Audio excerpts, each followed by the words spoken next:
नमस्कार, आप देख रहे हैं मैक्स इंडिया न्यूज। डूंगरपुर में शिक्षकों के तबादलों और स्कूलों की बदहाली को लेकर सर्व समाज डूंगरपुर ने मोर्चा खोल दिया है। समाज सेवी अनुतोष रोध और समाज सेवी दिग्विजय सिंह ने इन तबादलों को नियम विरुद्ध बताते हुए शिक्षा व्यवस्था को बर्बाद करने और मेंटेनेंस फंड में करोड़ों के भ्रष्टाचार के गंभीर आरोप लगाए हैं। पार्टी ने साफ चेतावनी दी है कि यदि यह फेरबदल तुरंत निरस्त नहीं हुआ तो स्कूलों में तालाबंदी कर उग्र आंदोलन किया जाएगा। अनुसूचित क्षेत्र में सरकारी कर्मचारियों के तबादलों को लेकर सियासत गर्मा गई है। सर्वसमाज हितैषी अनुतोष रोध ने शिक्षा विभाग में हुए ट्रांसफर पर गंभीर सवाल खड़े किए हैं।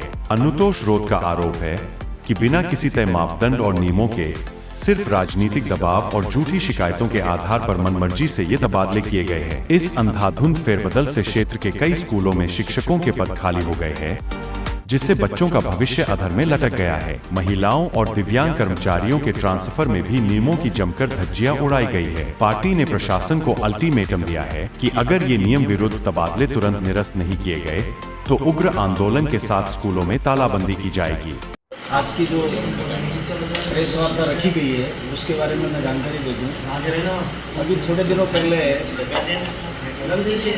विभागों में सभी विभागों में तबादले हुए, उन तबादले को लेकर के बात करना चाह रहे हैं। सबसे पहले बात करें शिक्षा विभाग की, क्योंकि भविष्य निर्माता शिक्षा विभाग ही होता है। वहीं से निकल कर के सारे विभागों में दूसरे जो नौकरी लगते हैं वो शिक्षण व्यवस्था से ही निकल करके आगे जाकर के नौकरी लगते हैं। तो शिक्षा विभाग पे हम बात करना चाहेंगे। आज डूंगरपुर के अंदर हालात ये है, या ये कहे अनुसूचित क्षेत्र में डूंगरपुर, बांसवाड़ा, उदयपुर, सिरोही, प्रतापगढ़, इसके अंदर ये स्थिति कर रखी है, जिन जिन लोगों के ट्रांसफ़र हुए वो ट्रांसफ़र का कोई क्राइटेरिया नहीं है, कोई मानक नहीं है, कोई मापक नहीं है। मनमर्जी से शिकायतों पे इन्होंने जो किया है इसका हम सरासर निंदा करते हैं। सरकार का किन्हीं राजनीतिक लोगों के द्वारा कहे हुए ऐसे हम सामाजिक तौर पे आपके बीच में बात रख रहे हैं।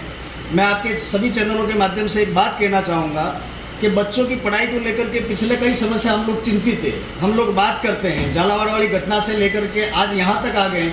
अभी जो तबादले हुए इन तबादलों के अंदर ये व्यवस्था बना रखी है, जैसे second grade, first grade, principal, इनके ट्रांसफ़र अलग जगह कर दिए गए इन्होंने।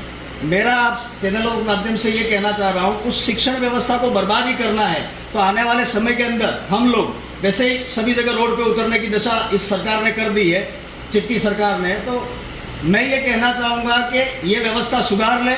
जितनों को भी ट्रांसफ़र हुए यथावत रखने की बात कर रहे हैं हम आपके बीच में। आज जो जहाँ पढ़ा रहा है उसको पढ़ाने दिया जाए तो बढ़िया रहेगा, नहीं तो आने वाले समय में किसी को कुछ करना पड़े, कहना पड़े, टोकना पड़े, रोकना पड़े तो रोकने के लिए हम रोडों पे उतरेंगे, ताले लगेंगे सभी शिक्षण व्यवस्था। वैसे सरकार तो चाह रही है, सरकार का एक मानक हमको ये नज़र आ रहा है कि शेड्यूल एरिया के अंदर हर हाल में पढ़ाई खराब कर दी जाए। ये सोच करके आप लोगों ने जो तबादले किए वो तबादले तुरंत रोक दिए जाए।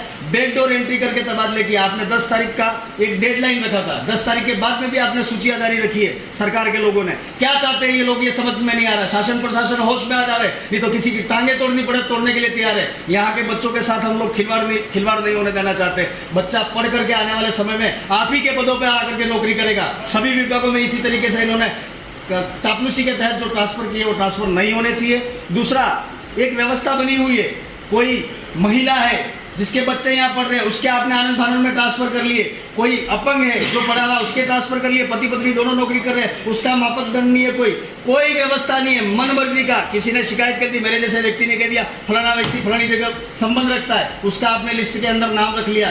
क्या चाहते हैं आप लोग? यहाँ की शिक्षण व्यवस्था बर्बाद हो जाए, आपके यहाँ के सारे पढ़ाई करने वाले बच्चों का भविष्य खत्म हो जाए, ये तो लोग चाह रहे हैं, लेकिन हम लोग ये नहीं होने देंगे। मैं आपको विदित कर देना चाहता हूँ, पिछले समय में 2-3 घटनाएं हुई एक क्षेत्र के अंदर, उसको लेकर के हम लोग सजग रहे। हम किसी गलत का साथ देने के बात नहीं कर रहे, लेकिन जो गलत होगा उसको हम सहेंगे नहीं। यहाँ के नेता जनप्रतिनिधि सुन ले, वो किसी भी दल के हो, कम से कम जो ये लोग जिनके तबादले हुए उनके तुरंत प्रभाव से रोक दिए जाए। इन्होंने फिर एक कैविएट लगा रखा है ताकि वहां जाकर के हाईकोर्ट में कोई अप्लाई नहीं कर सके। क्या चाहते हो? कुछ किन्हीं लोगों के ये व्यवस्था कर रखी है इन्होंने, एक का इस रोड के इधर ट्रांसफर किया है, उस रोड को उधर जाना उसका ट्रांसफर कर रहे हो। किसी को तुम टोक भेज रहे हो, किसी को तुम बूंदी भेज रहे हो। क्या चाहते हो? और पदोन्नति वाली एक बात आपके बीच में मैं रखना चाहूंगा पदोन्नति के अंदर एक व्यवस्था बनी हुई है। जैसे ही आप पदोन्नति के, जैसे आप लेक्चरर में प्रिंसिपल हुए, उसी जगह यथावत प्रिंसिपल का चार्ज देने का कौन सा आपका प्रावधान जारी कर दिया गया? अभी पिछले समय में हम लोग देख रहे हैं, उसका अगर पदोन्नति में नाम आता है, वो प्रिंसिपल बनता है व्याख्याता से, तो उसको आप कम से कम स्कूल चेंज करके भेजें, तो वहाँ की शिक्षण व्यवस्था सुधरेगी। बहुत सारे स्कूलों में पद खाली है, इन सबको रवाना करके पूरी स्कूल ही खाली कर देना चाह रहे हो, तो स्कूल में बच्चे पढ़ेंगे कहाँ से? ये आपके चैनल के माध्यम से हम अल्टीमेटम देना चाह रहे हैं सरकार के अंदर जो लोग काम कर रहे हैं, यहाँ के कलेक्टेड साहब, यहाँ के माध्यम से जो IDCID के माध्यम से हम ये कहना चाह रहे हैं, जितना जल्दी हो सके पुनः लिस्ट बहाल कर दिया जाए। जो कहाँ यहाँ पढ़ा रहे थे, जितने लोग यहाँ थे, उनको यथावत रखने की बात रख रहे हैं, नहीं तो आने वाले समय में ठीक नहीं होगा। इस पूरे क्षेत्र के लिए सभी स्कूलों के ताले लगेंगे, इसकी जिम्मेदार सरकार रहेगी, शासन प्रशासन रहेगा। ये आपके चैनल के माध्यम से मैं कहना चाहूंगा। जिलाध्यक्ष जी ने बहुत सारे खाली, हमारे जिलाध्यक्ष जी ने ट्रांसफर नीति पर अपनी बात बताई। ये नीति किसी मापदंड पे नहीं होके, क्योंकि जो ट्रांसफर किए गए, कई स्कूलें तो खाली कर दी और कहीं पे जहाँ छात्रों का रोल ज्यादा है वहाँ पे टीचर कम कर दिए गए, और जहाँ तो बच्चे नहीं है वहाँ टीचर लगा दिए गए। सड़कों के पास में जो स्कूल है उनके अंदर भी टीचरों को लगा दिया गया। कुल मिला के व्यवस्था को राजनीतिकरण कर दिया गया है, पर कई स्कूल हाशिए पे आ गई है।